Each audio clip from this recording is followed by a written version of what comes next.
পৃথিবীতে যদি ৫,০০০ টাকা ঘন্টা করে কিনতে হতো না, তাহলে মানুষ পল পল সেকেন্ডকে গুরুত্ব দিত। রাইট। হিন্দিতে একটা কথা আছে, বিতে হুয়ে পল কবি ওয়াপস নেই আতে। চলে যাওয়ার সময় ফেরে না। সুতরাং একবার যে জীবন যাপিত হয়ে যাচ্ছে, ওই জীবন আর ফেরে না। আফজল ভাই, দিন রাতের ২৪ ঘন্টাকে সেকেন্ডে ভাগ করলে ৮৬,৪০০ সেকেন্ড হয়। এক এক সেকেন্ড ১, ২, ৩ এরকম ৬০ বার হওয়ার পরে একটা মিনিট হয়, তাই না? ১ মিনিটে সভ্যতার মানচিত্র বদলে যায়, একটা দেশের মানচিত্র বদলে যায়, একটা বিরাট পৃথিবীর কালচার বদলে যাচ্ছে।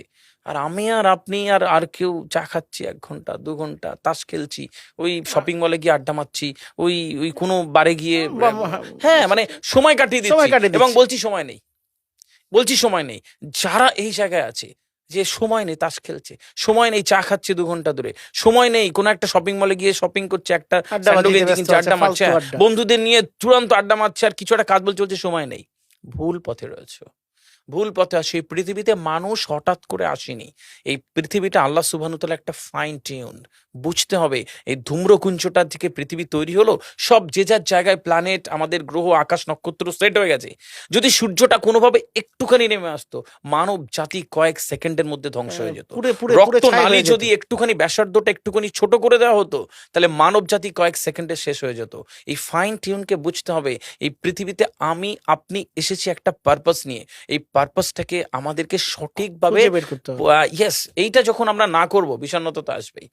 আপনি আজকে সিম্পল, আমার যারা দর্শক দেখবেন আগামীতে, আপনি রয়েছেন ভাইয়া, আপনি আপনি যেই বাসায় থাকেন, বাড়ি গিয়ে শুধু বেডরুমটা ভালো করে গোছাবেন, ব্যাস, আর কিছু না। সুন্দর করে বেডরুমটা গোছাবেন, দেখবেন ওয়াশরুম থেকে ফ্রেশ হয়ে আপনার ২ মিনিট বসতে ইচ্ছে করছে, আপনার ড্রয়িং রুম ছেড়ে আপনার বেডরুমে বসতে ইচ্ছে করছে। তাহলে একটা বেডরুম সাজালে যখন আপনার ২ মিনিট বেশি বসতে ইচ্ছে করে, জীবনটা সাজাবেন না? জীবনটা সাজাবেন না? জীবনটা একদিন সাজিয়ে নিন। একদিন, আজকে রাতে ঘুমোতে যাওয়ার আগে আগামীকাল ২৪ ঘন্টার রুটিন করে নিন। সকালবেলা উঠবো, ফজরের নামাজ পড়বো, হাঁটতে যাবো ১ ঘন্টা, তারপর এই কাজ। সারাদিন এই কাজ করে রাত্রে যখন লাস্ট টিক মারবেন কোনো একটা কাজে আর বালিশে মাথা দেবেন, দেখবেন যে প্রোডাক্টিভিটি কাকে বলে। 15 ডেজ করুন, জীবন বদলে যাচ্ছে। সময় কাকে ব্যবহার করা বলে? এটাকে স্মার্ট ওয়ার্ক বলে। এটা করতে হবে তো ১৫ দিনে দেখবেন জীবন বদলে যাচ্ছে। মানুষ দামি ভাবতে শুরু করেছে, কালচার তৈরি হয়ে যাচ্ছে নিজের মধ্যে, নিজের অ্যাটিটিউড চেঞ্জ হয়ে যাচ্ছে, নিজের দেখতে সুন্দর লাগছে।